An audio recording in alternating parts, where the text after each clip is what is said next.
পানি? না না আন্টি, আমি আসলে পানি খাই না। আপনি একটু কষ্ট করে নদীকে ডেকে দিন না। নদী চিনোস না নাকি দেখোস না?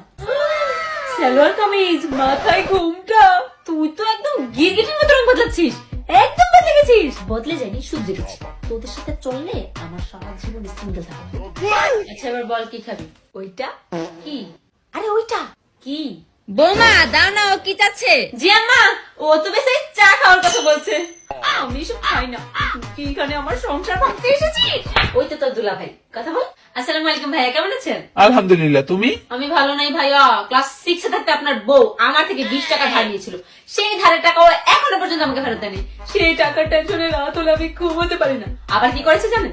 আমরা যখন সমুদ্রতে ঘুরতে গিয়েছিলাম, ও সৈকতের সাথে যত ছবি তুলেছে আমি সব ছবি ওকে দিয়ে দিয়েছি, কিন্তু আমি আমার বয়ফ্রেন্ডের সাথে যত ছবি তুলেছিলাম একটা ছবি আমাকে দেয়নি। যেটা আমার ব্রেকআপ হয়ে গেছে, কিন্তু ছবি আমার দেওয়া হয়নি ভাইয়া। তোমার বয়ফ্রেন্ড যদি অন্যজন হয় তাহলে সৈকত আবার কি? সমুদ্র, সৈকত, সৈকত, সমুদ্র, সাগর, ওইটা বুঝিয়েছি, মানুষের কথা বলিনি। ভাই তোর টাকা আর ছবি দুইটাই আমি দিয়ে দিব।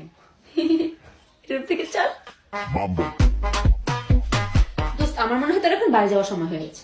তোর এখন চলে যাওয়াই উচিত। ঠিক আছে, তাহলে আজকে আমি যাই। সত্যি দোস্ত, একটা কথা বলি। বল না, তুই আর আমার বাড়িতে কখনো আসিস না কেন রে? তুই যদি মুখ খুলিস, সংসার বলতে আমার আর কিছু থাকবে না। যাচ্ছিল তো না, যাও যাও যাও।